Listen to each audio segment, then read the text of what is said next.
Bueno, te voy a contar algo que pasó en 2017.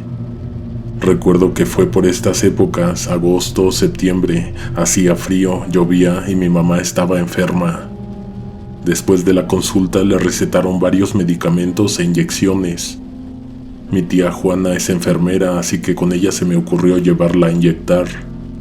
Saliendo del consultorio agarramos un taxi y nos fuimos a verla. Al llegar a su casa las encontramos afuera a ella y a mi prima.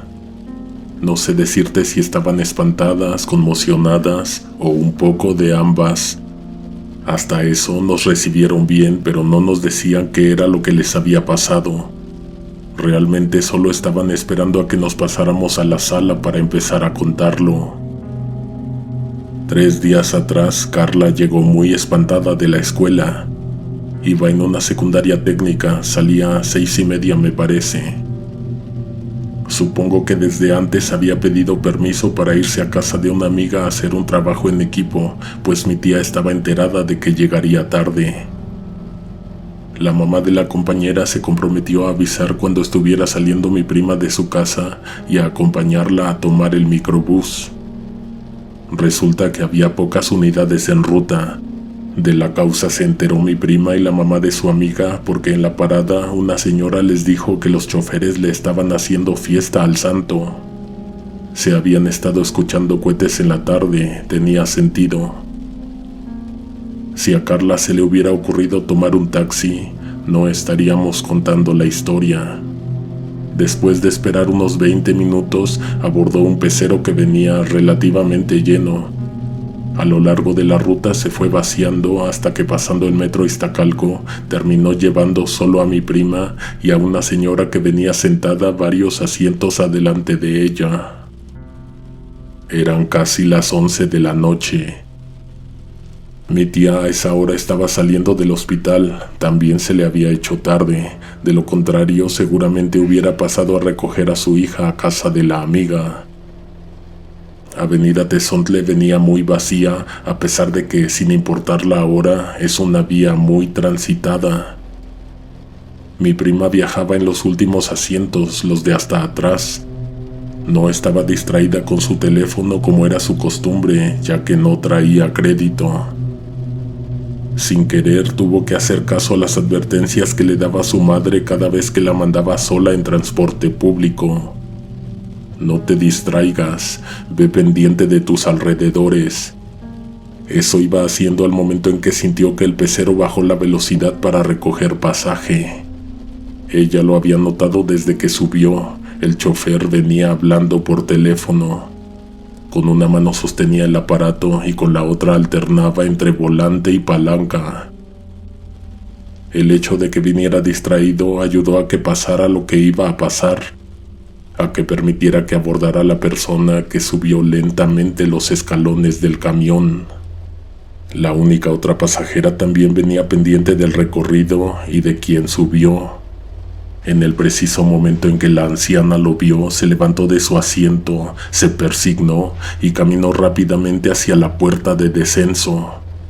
Apretó como desesperada el botón para que le abrieran y la dejaran bajar. Mi prima Carla vio con desconcierto lo que sucedía. De hecho, se contagió de la desesperación de la señora, pero no supo qué hacer con esa intranquilidad. Si se bajaba, tendría que esperar otros 20 minutos a que pasara la siguiente unidad. Tampoco tenía saldo para avisar que llegaría aún más tarde o para que alguien fuera a recogerla. La persona que abordó el camión se pasó de largo sin pagar su pasaje.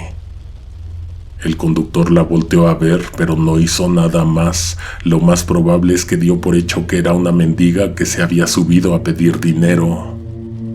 Aquella mujer lucía muy mal. Mi prima dijo que se veía demacrada y enferma, caminaba con dificultad, se quejaba, pero no le despegaba la vista de encima. Si iba a pedir dinero o cualquier otra cosa, su objetivo era Carla, que a cada paso que esa persona daba se sentía más inquieta. El interior del autobús no estaba iluminado más que en la parte de enfrente. La única lámpara existente proyectaba tenue luz neón. Esta venía de la cabina del conductor y pues no alcanzaba a sacar de las penumbras los asientos del final. La extraña persona se acercó tanto a mi prima que la hizo sentir incómoda de 0 a 100 en pocos segundos. Carla pensó que podría simplemente sacar una moneda de A5 para evitar que el contacto se prolongara. Sin embargo, no parecía ser eso lo que quería aquella mujer. Sí levantó el brazo y sí estiró la mano, pero no para pedirle, sino para mostrarle algo horrible a mi prima.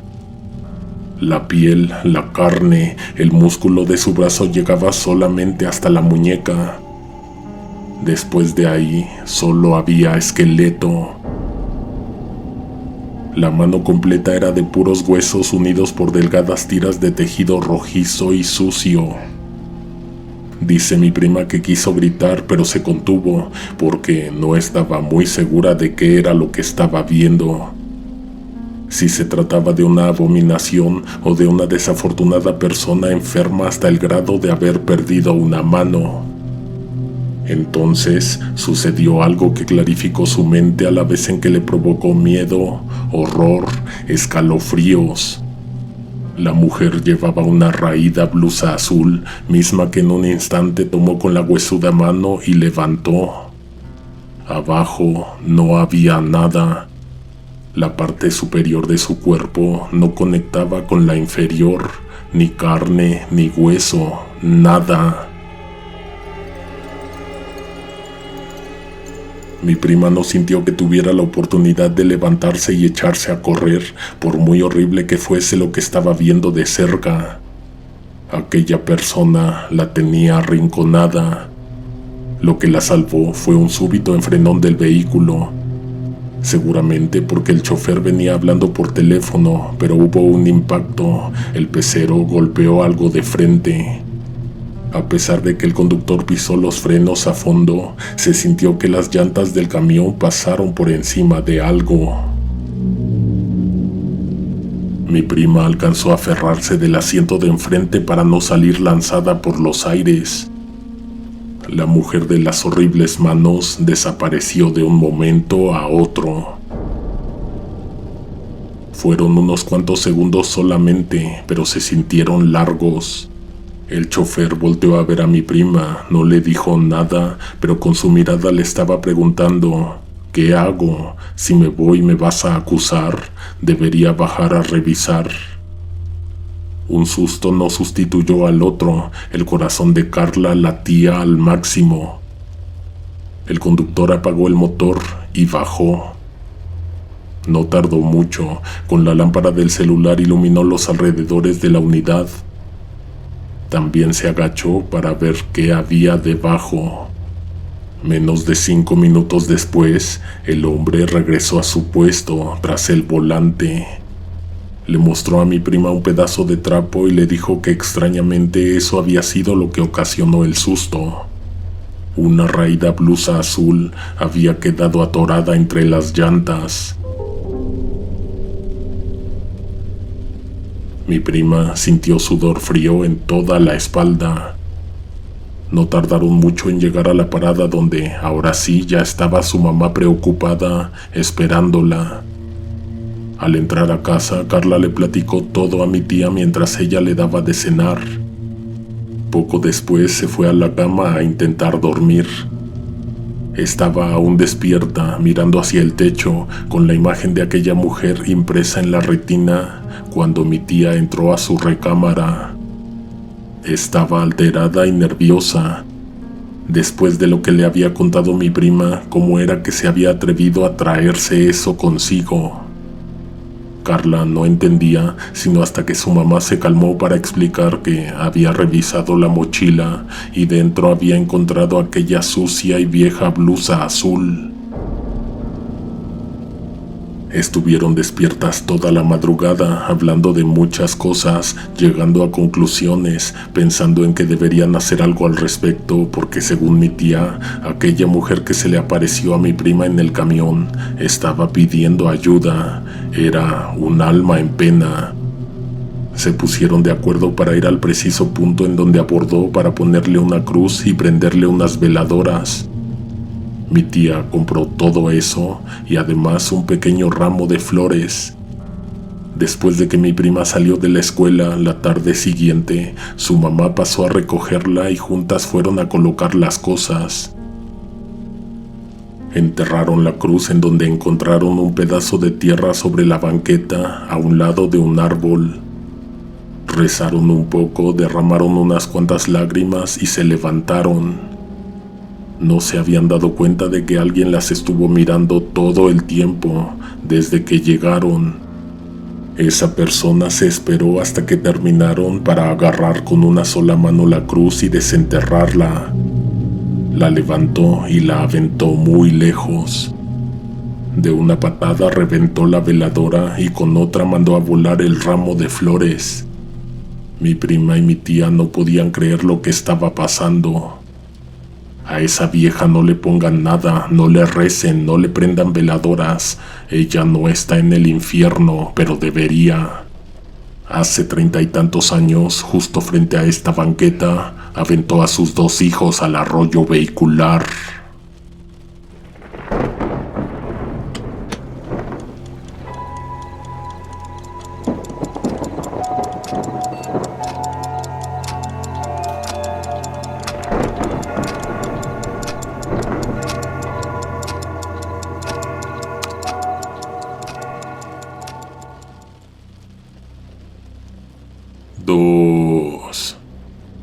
Mi nombre es Mario, vivo en Ciudad Neza, tengo 32 años. Descubrí tu canal hace poco y me ha gustado bastante. Te quiero confesar que nunca había intentado compartir las experiencias que he vivido o que me han contado.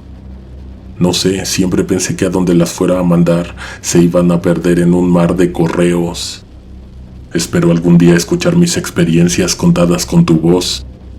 Cuando eso pase, antes que nada le quiero mandar saludos a mi mamá, la señora María Inés, a mi hermana Betty y a su esposo Iván y a mis sobrinas. Mi cuñado trabajaba un microbús por ahí del 2004, año en el que la primera de sus hijas nació. Dice que era el turno vespertino, pero yo diría que nocturno, pues se suponía que a veces llegaba a la base a checar casi a la 1 de la mañana. Una vez Iván fue testigo de un accidente muy feo sobre Avenida Pantitlán. Dice que no sabe de dónde salió la camioneta, pero sí vio la motocicleta antes de que fuera embestida. La conmoción de lo que acababa de ver lo hizo frenar en seco. No solo hubo una colisión entre la moto y una camioneta, sino que otros coches que cruzaban la intersección se estamparon y en instantes formaron un enjambre de fierros retorcidos. La moto quedó debajo de la camioneta, también la mitad de otro coche. No sé si consideres que las 9 de la noche es algo tarde, pero por acá no lo es. A esas horas, aunque las calles no están bien iluminadas, hay cantidad de comercios abiertos, personas transitando en las banquetas y coches por las vialidades.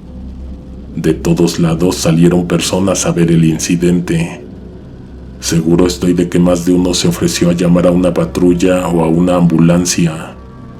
Iván tenía la oportunidad de avanzar antes de que el tapón se hiciera más grande, cuando de pronto alguien metió las manos entre las puertas del camión e intentó forzarlas para abrirlas. Solo un error cometió mi cuñado esa noche, y ese fue accionar la palanca para abrir la puerta y dejar abordar a la persona. Era un sujeto delgado, se veía nervioso, tal vez un poco asustado.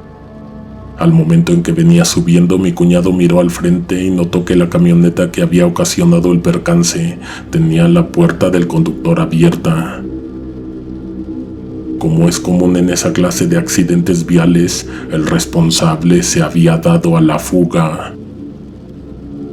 A mi cuñado no le quedó duda de que la persona que acababa de subir era ese que venía manejando la camioneta de redilas.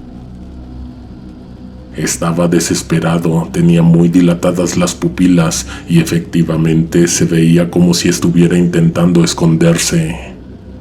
Le pidió a Iván que arrancara de inmediato, que no se quedara a ver. ¿Por qué? Porque le daba mucho miedo la sangre. Nunca dijo que él había ocasionado el accidente o que necesitaba fugarse inmediatamente. No quería mirar el desastre que acababa de provocar. Seguramente no quería ver en qué estado había dejado el cuerpo del motociclista. Mi cuñado lo meditó a lo mucho 5 segundos, entonces llegó a la conclusión de que, en lugar de ayudarlo, lo correcto sería entregarlo. ¿Qué tenía él de especial como para merecer el apoyo para burlar la aplicación de la justicia? Iván estuvo a punto de levantarse y bajarlo a patadas, pero entonces notó que este sujeto venía cargando una pistola a la cintura. Ahora sí era un dilema, especialmente porque en los asientos de atrás venía mi hermana y una de mis sobrinas en brazos. Se dio otro momento para pensarlo. Mi hermana dice que ella estaba muy espantada, pero no entendía bien lo que estaba pasando porque al momento era solo el conductor, su esposo, el único que veía la escena que tenía al frente. Jamás los amagaron con el arma, pero ¿para qué tentar al diablo? Iván arrancó el vehículo, lo hizo lentamente porque ya se había detenido casi completamente el tráfico. Aceleró, se metió entre los carros que nada avanzaban. Antes de superar por completo el cruce, miró de nuevo al sujeto que acababa de abordar.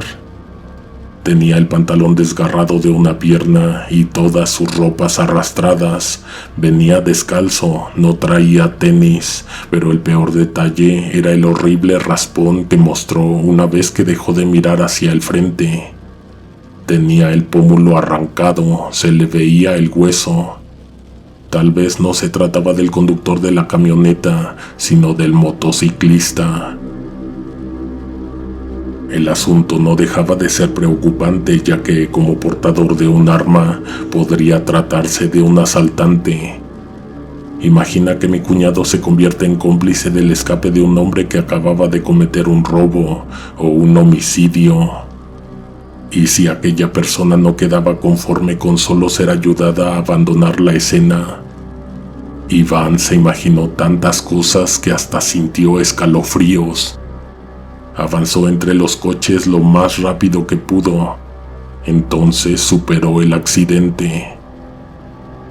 En ningún momento pudo despegar la mirada de la gran colisión, del combustible derramado, de las personas que habían quedado atrapadas, de la multitud morbosa que miraba sin ayudar. Entonces vio algo que no se esperaba. La moto había quedado partida en dos. Realmente no estaba debajo de la camioneta, sino que había logrado salir del otro lado. Los tenis estaban aún tirados en el pavimento y a unos metros de la carambola estaba el cuerpo del motociclista. Estaban a punto de cubrirlo con una manta, pero mi cuñado alcanzó a verlo. No podía ser, pero aún así lo era. Se trataba del sujeto que había abordado el camión, descalzo, con el pantalón desgarrado y una herida expuesta en el rostro. Por supuesto que Iván volteó a buscarlo en el interior de la unidad, pero era obvio que este ya no estaba.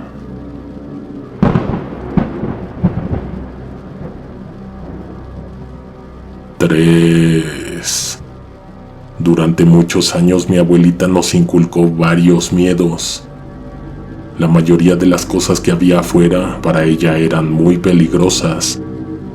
Eran los años 90, entonces se informaba exclusivamente con la radio y el periódico. Tenía entendido que había demasiada violencia en las calles, por lo que casi no nos dejaba salir. Nosotros crecimos y nos independizamos, pero ella siguió espantándose con las cosas que escuchaba y leía. Recuerdo bien que en 2007 quedó recluida completamente por decisión personal. Ocurrió exactamente después de que una de sus vecinas la visitó para contarle algo espantoso. Doña Irma solía tomar el transporte público para sus consultas con el dentista. Creo recordar que utilizaba 2 rutas de peceros para ir a un edificio cerca del metro Salto del Agua. Esa persona no salía a la calle con miedo, como mi abuela. Andaba muy tarde afuera, recorriendo las oscuras avenidas del centro histórico. En una ocasión le tocó la última consulta del día. Salió mucho más tarde de lo que acostumbraba, casi a las 9 de la noche. Tomó el primer camión, la llevó a la Merced. Ahí tomaría un segundo transporte hacia su casa. A mitad de camino se subió un sujeto encapuchado. En cuanto abordó, abrió una mochila grande de donde sacó un arma. Mientras apuntaba a los pasajeros, les anunció la clase de objetos de valor que quería que depositaran inmediatamente en la bolsa. La vecina de mi abuela traía un monedero y sus cadenitas.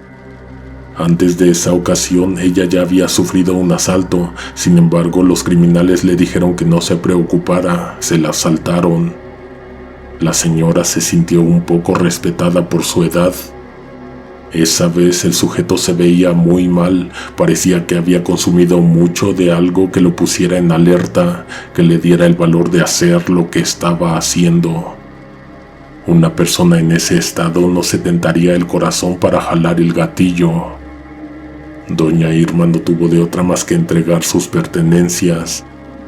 El sujeto incluso esculcó a los pasajeros que creyó que escondían sus cosas.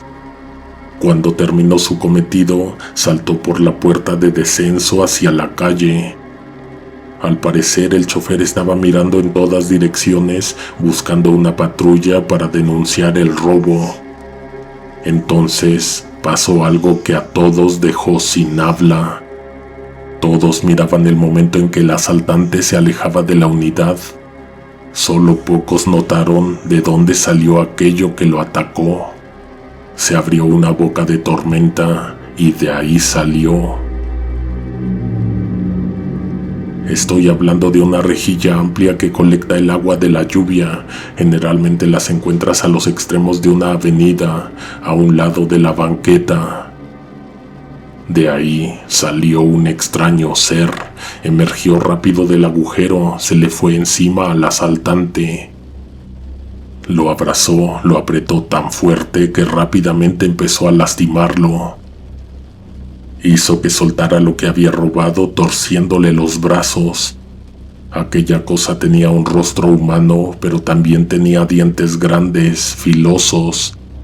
Era enorme, pero también era delgado. Tenía la complexión necesaria como para entrar por aquella estrecha coladera. El ladrón no tuvo oportunidad de forcejear. Como si una boa lo estuviera constriñendo, se rindió a lo que la criatura que salió del drenaje ordenó. Ese extraño ser se lo llevó a su escondite. Primero entró él y luego arrastró al asaltante al interior. La vecina de mi abuela dice que adentro del pecero, la gente, por un lado, celebraba el merecido que estaba recibiendo el ladrón, pero también empezaron a sentirse incómodos por la manera en que estaba sufriendo. El cuerpo entró bien, pero la cabeza se atoró. Lo que se lo estaba llevando jaló tan fuerte que se escuchó un horrible tronido de huesos.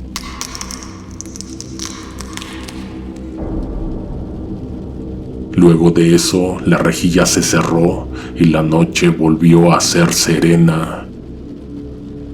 El chofer bajó por la bolsa y la llevó de vuelta al camión. Allá arriba se repartieron las cosas con cierto sentimiento de triunfo. Sin embargo, sobre de todos aquellos que habían sido testigos, aún les quedaba un sabor amargo en la boca. Mi abuela quedó horrorizada con esta historia, especialmente porque doña Irma le dijo que el lunes siguiente regresó a consulta. Justo en donde los asaltaron, ella pidió bajar, quería asomarse por la boca de tormenta, por entre las rejillas que conducían al drenaje. No vio unos ojos, pero dijo que algo la estaba observando desde la oscuridad.